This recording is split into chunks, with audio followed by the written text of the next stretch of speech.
Hi folks, I'm Matt and welcome to My Expanded Universe, a show where I go through the entire EU in chronological order as best I know how. Fun fact about this shirt, if you look back at my very first video, you will see me wearing this shirt. And you go, wow Matt, that shirt looks very well preserved. What did you do? I never wear it because I hate Superman. Just wear it for these videos.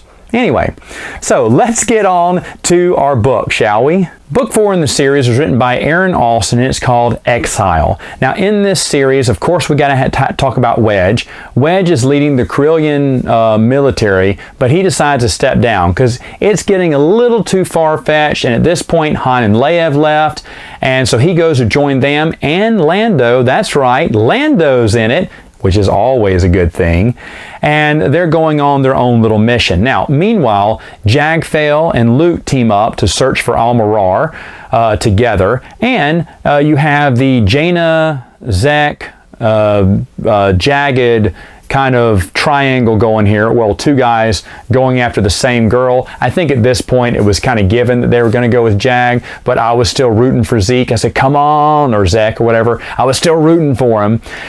Jason, in the meantime, sends Ben on a mission to test him, trying to turn him to be a Sith. Because Ben loves Jason. Ben follows Jason. Jason can do no wrong. He's really, his mom and dad are acting a little kooky and what's going on with them, but Jason is solid. He trusts Jason completely. Just like a young guy, this is his master right now, teaching him the Force, and he seems to be on the right track, and Jason's very convincing, and Jason makes sense. So Ben doesn't see that he's walking into a trap, even though he knows something's wrong. He's on the planet of Zyos. He's in search of an amulet. And so he's being tested to become a Sith, and will he? And Jason will continue to test him over and over again because he wants Ben to join him. He wants an apprentice. He hopes it will be Ben, but he's got to be very subtle because Ben Skywalker is nobody's fool. Remember, the son of Luke Skywalker is going to be hard to corrupt, but everyone is corruptible. At the same time, Jason on his end, he's not, I keep feeling like I'm a Jason defender here, but he's not really evil. This makes sense, right? He has Ben, he respects Ben. Obviously he likes Ben, even though he's erased his memory like twice now. He really does like Ben, and he really hopes that Ben can see where he's going, be as wise and as smart as him, because Ben's a smart kid. Maybe he'll come to the own conclusion that I have, that the Sith is the way to go, and he will join me. He's really hopeful for that, but at the same time, there's this underlying evil to put Ben in a dangerous situation like this, which will forever dominate his destiny, right? If I recall, and someone can correct me, I'm sure someone will in the comments, there was a scene in one of these books, I think it's this one, where Ben is really confused on this mission and he really needs some help, and all of a sudden he triggers a birthday message from, I think, Luke and Mara about how much they love him and how they have big plans for him to go out and do stuff together. They didn't know the situation was going to happen, so they put this message, this time message for him to read. And it's a touching moment, and I remember him getting down, kind of like falling to the ground, kind of crying, because, it kind of gives him a moment of, just kind of a moment to pause and think, what's going on with me? What am I really doing here? Now again, if that's not in this book, I apologize, but I couldn't find out where that scene was. But I remember that being just a nice scene that is Luke and Mara in a happy time, in a peaceful time, and it is not. It's a very stressful time for Ben, and so he kind of needs those words, even though it helps him, but in a different way than Luke and Mara intended. It was just an innocent, happy birthday, son, we love you, can't wait to hang out today, or whatnot. And it hits at the right time where Ben needs some guidance there. Now, also in this book is the introduction of another character. It's called Ship. That's the character's name, and it is a ship. It is a Sith meditation sphere. And it's introduced here, it's throughout this series, and of course later on.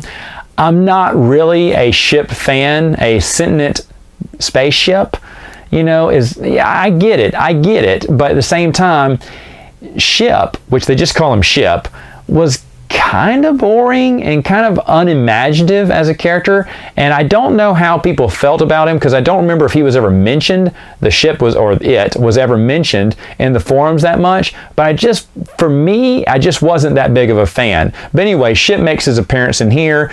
Of course, it deals with the Sith, and you're going to see Ship throughout the series here and there. I probably won't talk much about Ship, even though that Ship is a big character. How many times can I say ship in this sentence? Now, taking place outside of this book is that Name the Dark Sith Lord contest. And now we have our 5 finalists. Among them is Darth Caedus, but the other ones are Dark Acheron, Judicar, Paxis, and Terrell. And we are told to go online and vote today. And buddy boy, you better believe I voted. Who did I vote for? Did I vote for Caedus? I don't believe I did. I'm fine with Darth Caedus. I like the name, but I believe, looking at those names again, I think I went with Judicar. I don't know why. I just like that there was a J name in there. You don't see many J names. I was like, well, that's neat. Of course, Darth Paxis would have been cool too, but I don't think I voted for Caedus. Now, if you were around back then and you remember who you voted for, I'd love to hear. I'd love to hear what you thought about each one of those names, or if you even forgot about those names. But I don't believe, again, I voted for Caedus. It was either Darth Paxis or Judicar, because those sound a little bit better to me. Either way, I was happy with whatever they would have picked from that. And congratulations to the fans who made it at least in the finals. Now, the winner would later be named in the next book, but still, what a great idea. And to keep the buzz going about these books, and to get kind of like the fans, the fans excited about it too. Something for them to vote on, because you're excited to see who's going to get the vote. You bring people to your website, you get more exposure. I mean, Del Rey is really masters of, marketing books. At least they were back then. They came up with some great ideas. Now they probably are doing some great ideas. I just don't know, because I don't keep up with their new stuff. But back then they had some great ideas. And this whole name the Sith competition or contest with the fans is just excellent. All right, folks, that is all the time I have for now. See you next time with another video.